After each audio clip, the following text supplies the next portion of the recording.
Afternoon, everyone. So, ang update is, nasa loob, sa detention, si former President Duterte.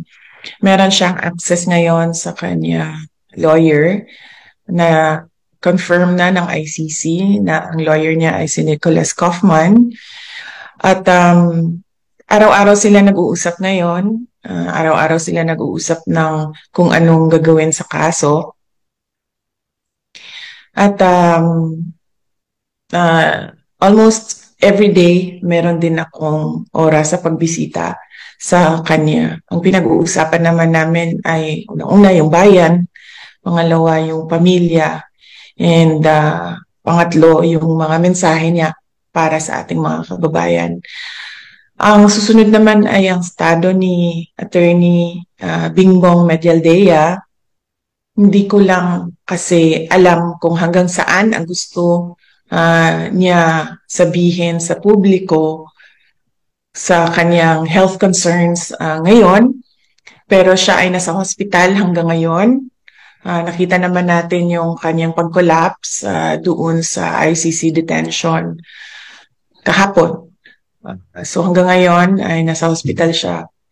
At meron atang mga procedure na gagawin sa kanya. Hindi ko lang masabi kung ano yung mga procedure na yon.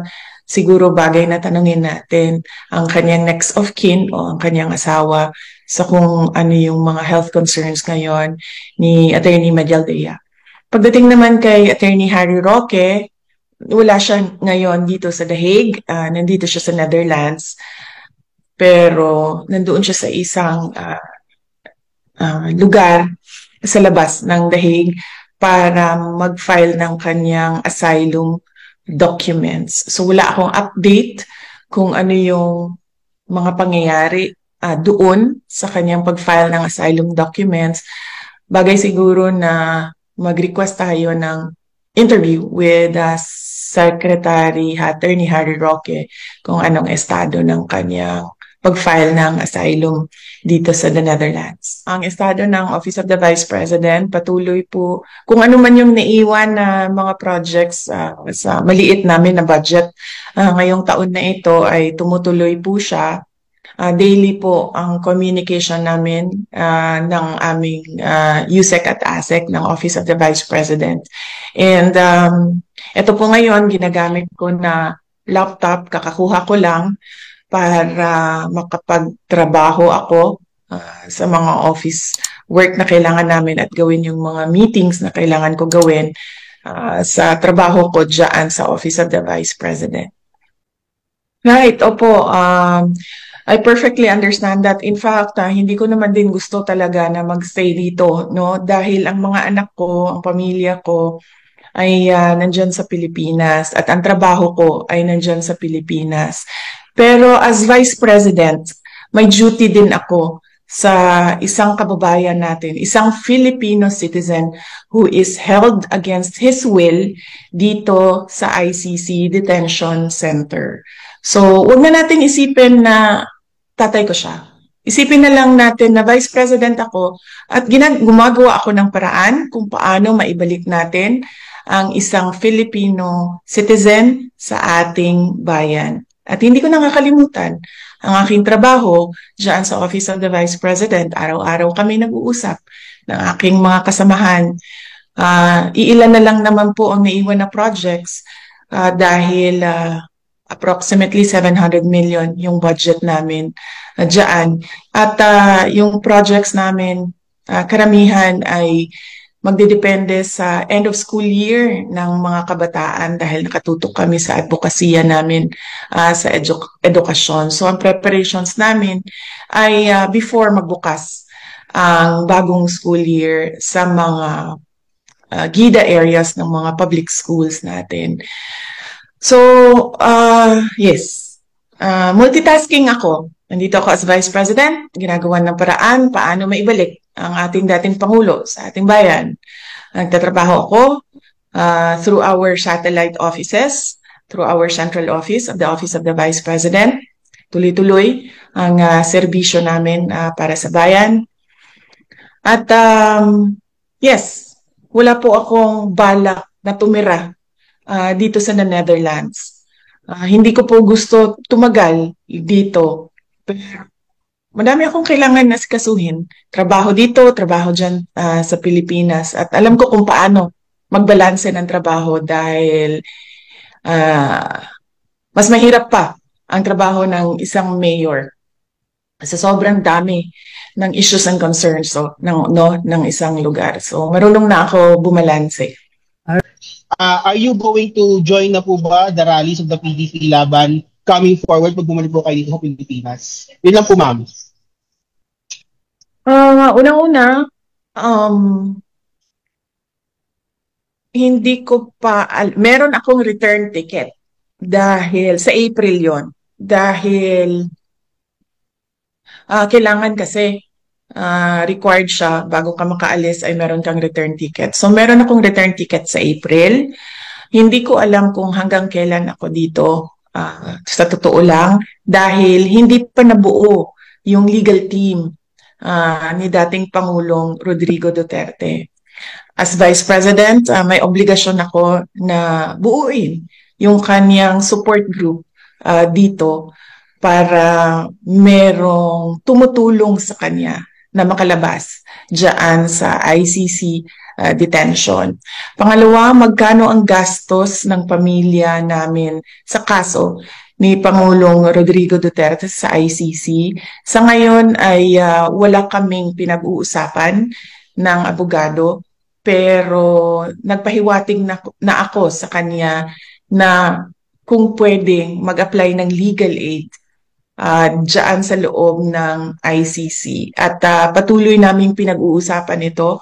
Kahapon may meeting kami, hindi namin na take up ang topic ng budget. Pero alam niya dahil noong isang araw ay sinabihan ko na siya na malaki ang posibilidad na mag-apply kami ng legal aid at hindi ito privately funded case.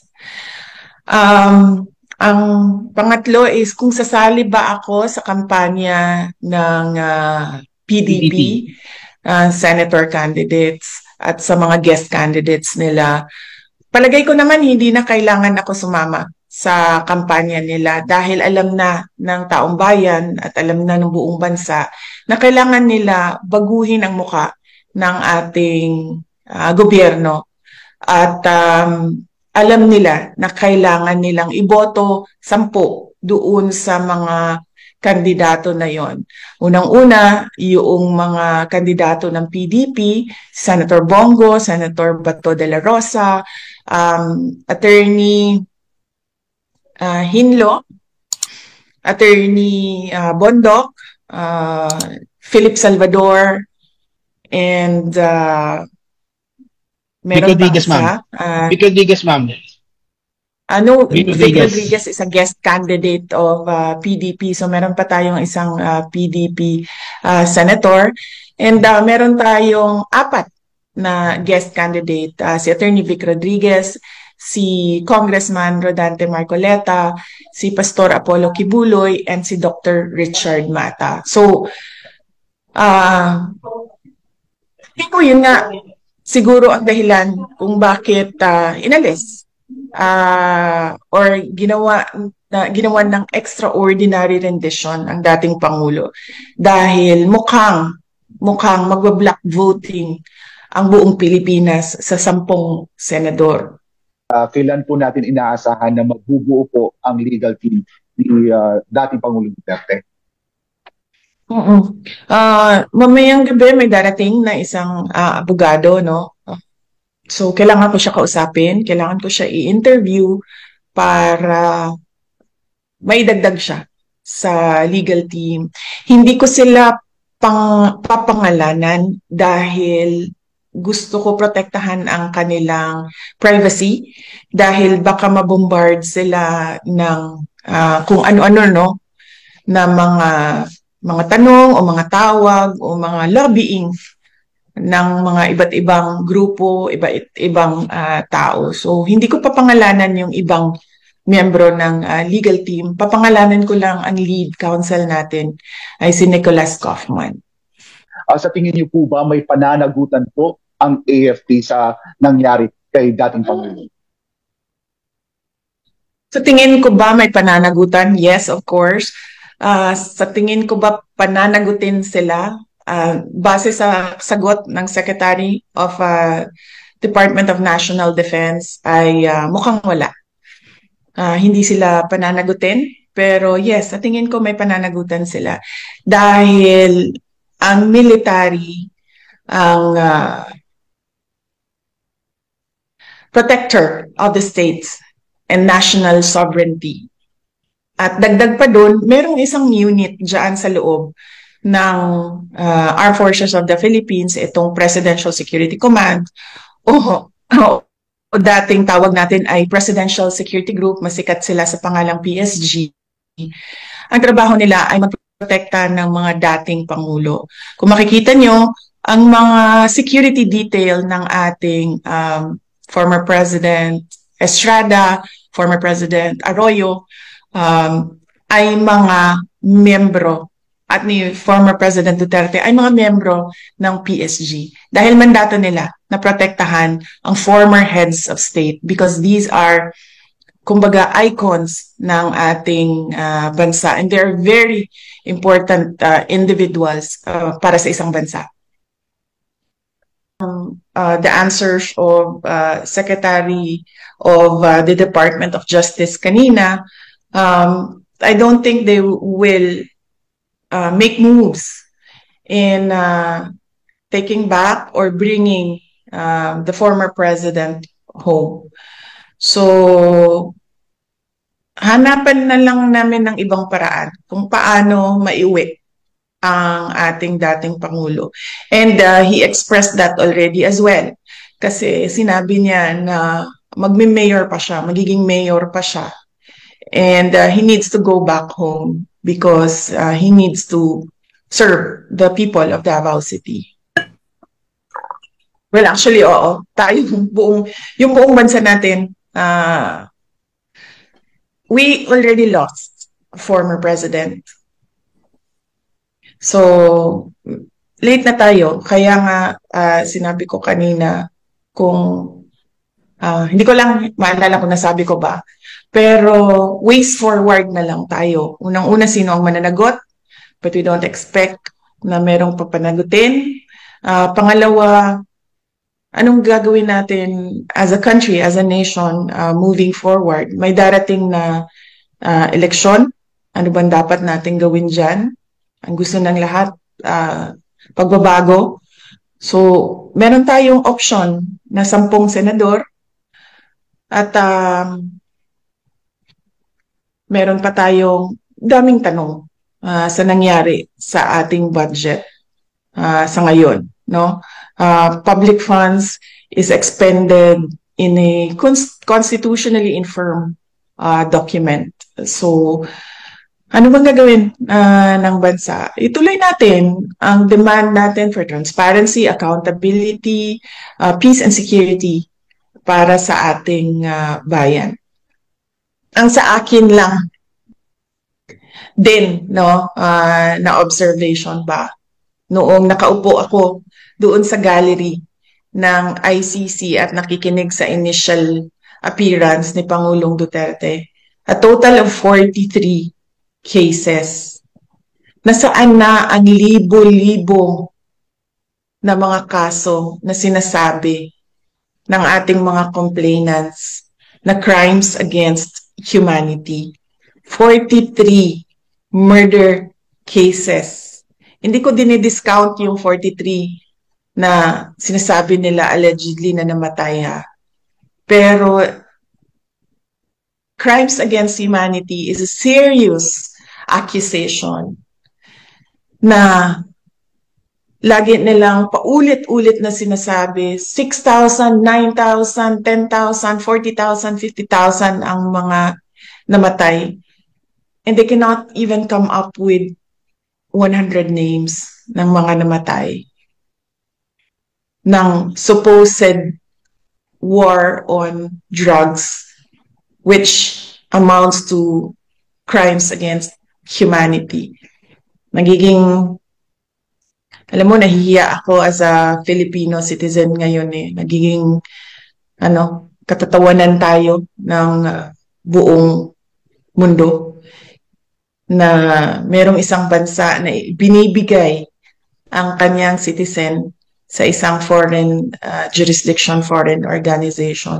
Hindi ginagawa yan ng mga bansa. In fact, tayo nga sa loob ng Pilipinas, every time may OFW na convicted abroad, ginagawa natin ng paraan na magkaroon siya ng pardon para maibalik siya sa Pilipinas. Ito sa atin ngayon ay kabaliktaran.